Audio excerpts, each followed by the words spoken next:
Everyone, कैसे हैं आप सभी। उम्मीद करते हैं आप सभी स्वस्थ होंगे।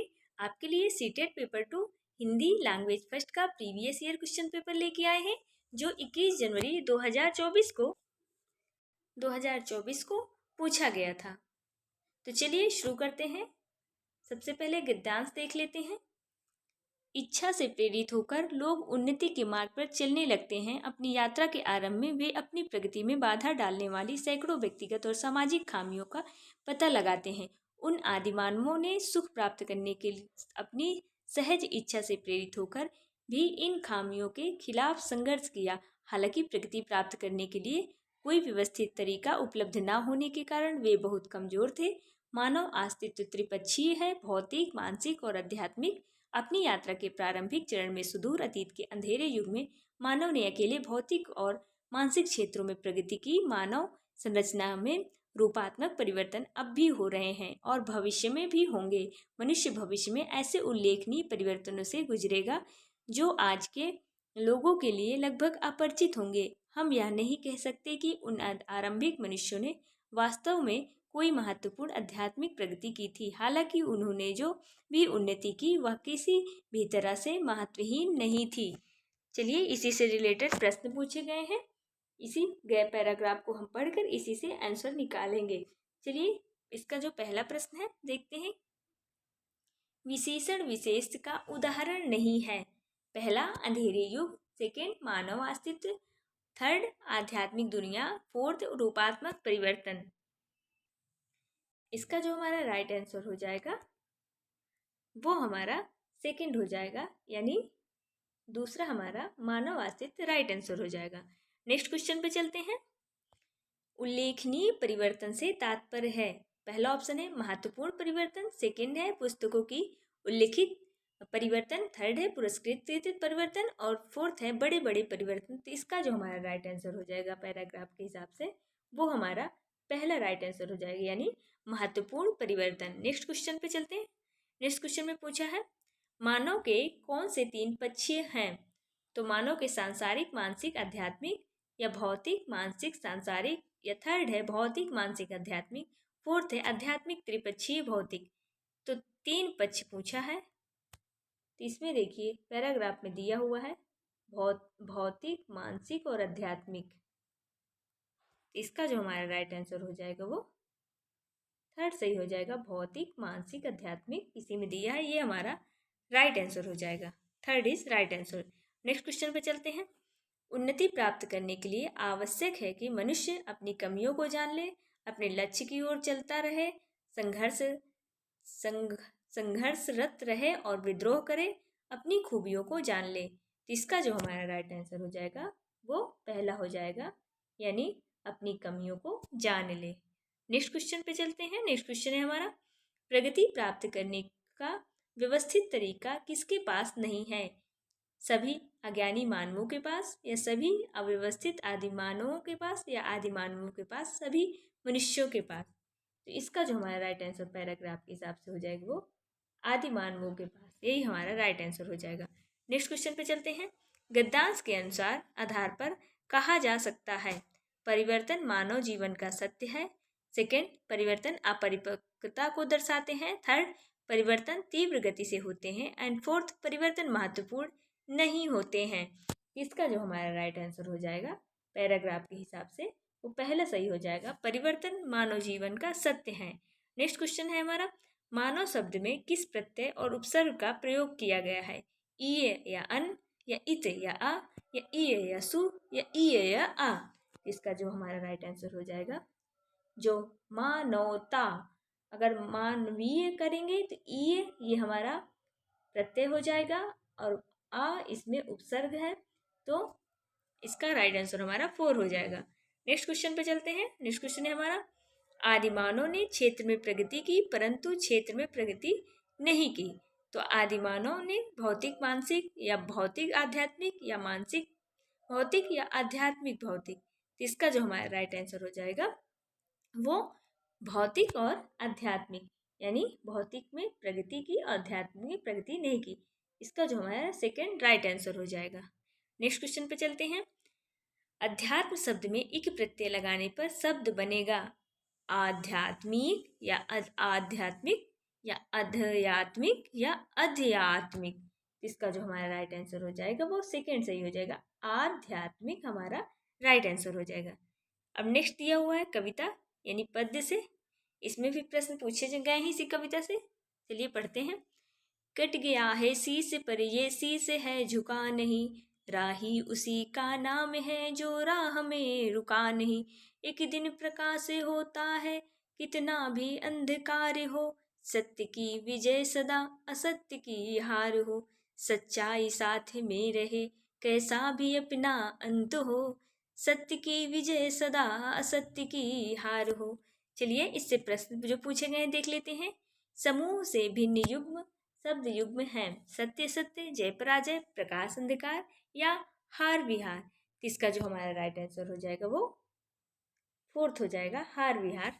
यही शब्द युग्म से अलग शब्द है। नेक्स्ट क्वेश्चन पे चलते हैं। नेक्स्ट क्वेश्चन है हमारा, कविता में डैश पर सर्वाधिक बल दिया गया है, अंधकार, सत्य, राह, प्रकाश। तो कविता में जो है वो अधिकतर बल दिया गया है सत्य पर, तो इसका जो हमारा राइट आंसर हो जाएगा वो हमारा सत्य हो जाएगा, यानी दूसरा इसका राइट आंसर है। नेक्स्ट क्वेश्चन पे चलते हैं। कविता के अनुसार राही की विशेषता है हर तरह के मार्ग पर चलते रहना, हर परिस्थिति में विजयी रहना, हर परिस्थिति में कार्यरत रहना या हर तरह से काम निकलना। इसका जो हमारा राइट आंसर हो जाएगा वो हर परिस्थिति में कार्यरत रहना। सेकेंड थर्ड ऑप्शन हमारा राइट आंसर हो जाएगा। नेक्स्ट क्वेश्चन है हमारा, कविता के अनुसार किसी भी स्थिति में ऑप्शन है अंधकार नहीं होना चाहिए, स्वाभिमान बना रहना चाहिए, थर्ड है दुखी नहीं होना चाहिए, सिर नहीं कटना चाहिए। तो इसका जो हमारा राइट आंसर हो जाएगा स्वाभिमान बना रहना चाहिए, यही हमारा राइट आंसर है। नेक्स्ट क्वेश्चन पे है, नेक्स्ट क्वेश्चन है हमारा, अंधकार का प्रतीक नहीं है। तो अंधकार का प्रतीक क्या नहीं है, निराशा, चुनौती, समाधान या बुराई। तो इसका जो हमारा राइट आंसर हो जाएगा वो समाधान, और बाकी प्रतीक हैं बुराई, चुनौती, निराशा, ये सब अंधकार के प्रतीक हैं, समाधान प्रतीक नहीं है, यही हमारा राइट आंसर हो जाएगा। नेक्स्ट क्वेश्चन है हमारा, इस कविता का मुख्य स्वर है ओज, श्रृंगार, देशभक्ति या तमस। इस कविता का जो मुख्य स्वर है वो ओज है, यानी ये हमारा फर्स्ट जो है राइट आंसर हो जाएगा। नेक्स्ट क्वेश्चन है हमारा, पेडागोजिकल प्रश्न पूछे गए हैं अब आगे। पहला पेडागोजिकल प्रश्न है, उपचारात्मक शिक्षण किसके लिए है। ऑप्शन देख लेते हैं। उपचारात्मक शिक्षण उन अध्यापकों के लिए जिन्हें भाषा सीखने वाले कुछ विद्यार्थियों के लिए अपने शिक्षण में सुधार की जरूरत है। सेकंड है उन शिक्षार्थियों और अध्यापकों के लिए जिन्हें अपने शिक्षण अधिगम युक्तियों को समझने और बदलने सुधार लाने की जरूरत है। थर्ड ऑप्शन है उन शिक्षार्थियों और अध्यापकों के लिए जो भाषा की परीक्षा में अधिक अंक लाना चाहते हैं। फोर्थ ऑप्शन है उन शिक्षार्थियों के लिए जिन्हें भाषा अधिगम कुछ आयामों पर ध्यान देने की आवश्यकता है। इसका जो हमारा राइट आंसर हो जाएगा वो दूसरा सही हो जाएगा, यानी उन शिक्षार्थियों और अध्यापकों के लिए जिन्हें शिक्षण अधिगम युक्तियों को समझने और बदलने सुधार लाने के लिए जरूरत है, यही हमारा राइट आंसर हो जाएगा। नेक्स्ट क्वेश्चन पे चलते हैं। नेक्स्ट क्वेश्चन है हमारा, कक्षा 6 की शिक्षार्थी श्रेया अपने पिता के स्थानांतरण के कारण पंजाब के जालंधर में तमिलनाडु के मदुरई जाती है। वह मातृभाषा के कारण पंजाबी जानती है और विद्यालय में द्वितीय भाषा के रूप में अंग्रेजी भी जानती है। उसने अपने पड़ोसियों की मदद से तमिल बोलना और पढ़ना सीख लिया। उसके द्वारा जानी गई भाषाओं के संदर्भ में कौन सा कथन सही है। तो इसका ऑप्शन देख लेते हैं। पहला है तमिल भाषा अर्जन और अंग्रेजी तथा पंजाबी भाषा अधिगम के अंतर्गत आएगी। सेकंड है सभी तीन भाषाएं पंजाबी, तमिल व अंग्रेजी भाषा अधिगम के अंतर्गत आएंगी। अंग्रेजी भाषा अर्जन और पंजाबी तथा तमिल भाषा अधिगम के अंतर्गत आएंगी। फोर्थ है पंजाबी और तमिल भाषा अर्जन और अंग्रेजी भाषा अधिगम के अंतर्गत आएगी। तो श्रेया जो है वो अपने पिता पंजाब में जालंधर में तमिलनाडु से मदुरई जो पंजाबी भाषा है उसकी भी अर्ज की जो है मातृभाषा एक प्रकार से अर्जन की गई भाषा है, और जो तमिल है उसने भी दूसरों के द्वारा बोली गई, उसने उसको भी अर्जित किया है, और जो अंग्रेजी है उसने अधिगम यानी सीखा है अधिगम के द्वारा, यानी विद्यालय में सीखा है। तो हमारा जो अंग्रेजी हो जाएगा वो अधिगम हो जाएगा, पंजाबी तमिल अर्जन हो जाएगा, यही हमारा राइट आंसर हो जाएगा। नेक्स्ट क्वेश्चन पे चलते हैं। नेक्स्ट क्वेश्चन है हमारा, निम्नलिखित में से कौन सा विस्तृत पठन का उद्देश्य नहीं है। पहला ऑप्शन है हमारा बहिर्निवेश, एक्सट्रापोलेशन, के लिए पठन, सेकंड है व्याकरण अधिगम के लिए पठन, थर्ड है आनंद के लिए पठन और फोर्थ है सराहना बोध के लिए पठन। तो इसका जो हमारा राइट आंसर हो जाएगा वो हमारा सेकंड ऑप्शन सही हो जाएगा, यानी व्याकरण अधिगम के लिए पठन। नेक्स्ट क्वेश्चन पे चलते हैं। शिक्षण की वह विधि जिसमें अध्यापक और 4 विद्यार्थी विभिन्न भूमिकाओं के साथ एक सहयोगात्मक अधिगम समूह का गठन करते हैं। पाठ्य वस्तु की विषय वस्तु पर संवाद किया जाता है, जिससे समीपस्थ विकास का क्षेत्र सृजित होता है और परिणामतः पठन बोध में सुधार होता है। इस विधि को क्या कहेंगे? पारस्परिक शिक्षण या संरचनात्मक उपागम या मॉडल पठन या व्याकरण अनुवाद विधि? इसका जो हमारा राइट आंसर हो जाएगा पारस्परिक शिक्षण, यानी इसका पहला राइट आंसर हो जाएगा। नेक्स्ट क्वेश्चन पे चलते हैं। नेक्स्ट क्वेश्चन है हमारा, वह भाषा क्या है जिसका प्रयोग एक दिन प्रतिदिन के लिए आमने सामने की अंतःक्रिया के लिए करते हैं? पहला ऑप्शन है बुनियादी अंतर्वैयक्तिक संप्रेषण कौशल यानी BICS, सेकेंड है संप्रेषणात्मक भाषा कौशल, थर्ड है अंतर्वैयक्तिक भाषा निपुणता और फोर्थ है संज्ञानात्मक अकादमिक भाषा निपुणता। इसका जो हमारा जो राइट आंसर है यानी बोलचाल दैनिक दिनचर्या में जो हम प्रयोग करते हैं भाषा वो BICS होती है, बुनियादी अंतर, और जो हम पढ़ने लिखने के लिए प्रयोग करते हैं वो हमारी काल्प यानी संज्ञानात्मक अकादमिक भाषा निपुणता हो जाएगी। तो इसका जो हमारा राइट आंसर पहला हो जाएगा, इसका सही आंसर हो जाएगा। नेक्स्ट क्वेश्चन पे चलते हैं। एक शिक्षार्थी किसी विशिष्ट जानकारी प्राप्त करने के लिए समाचार पत्र से समाचार पढ़ती है, इस पठन को क्या कहेंगे? सरसरी तौर पर पठन, बारीकी से पठन, अध्ययन कौशल पठन या समालोचनात्मक चिंतन? इसका जो हमारा राइट आंसर हो जाएगा वो बारीकी से पठन हमारा राइट आंसर हो जाएगा, यानी इसका सेकंड जो है राइट आंसर है। नेक्स्ट क्वेश्चन पे चलते हैं। नेक्स्ट क्वेश्चन है हमारा, मिडिल स्तर पर अध्यापक करने वाली अध्यापक एक पाठ्य सामग्री छोटी कहानी पठन के लिए देती है और कहती है कि सत्ता एवं न्याय के दृष्टिकोण से इस पाठ्य सामग्री के अर्थ व विचारों पर चर्चा करो। अध्यापक अपने शिक्षार्थियों में किसका विकास करने की चेष्टा कर रही है? पहला ऑप्शन है समालोचनात्मक शिक्षण शास्त्र, सेकेंड है समालोचनात्मक भाषा विकास, थर्ड है उच्च स्तरीय भाषा कौशल, फोर्थ है समालोचनात्मक साक्षरता कौशल। इसका जो हमारा राइट आंसर हो जाएगा वो फोर्थ सही हो जाएगा, यानी समालोचनात्मक साक्षरता कौशल, यही हमारा राइट आंसर हो जाएगा। नेक्स्ट क्वेश्चन पे चलते हैं। व्याकरण के शिक्षण अधिगम में प्रक्रियात्मक ज्ञान क्या है?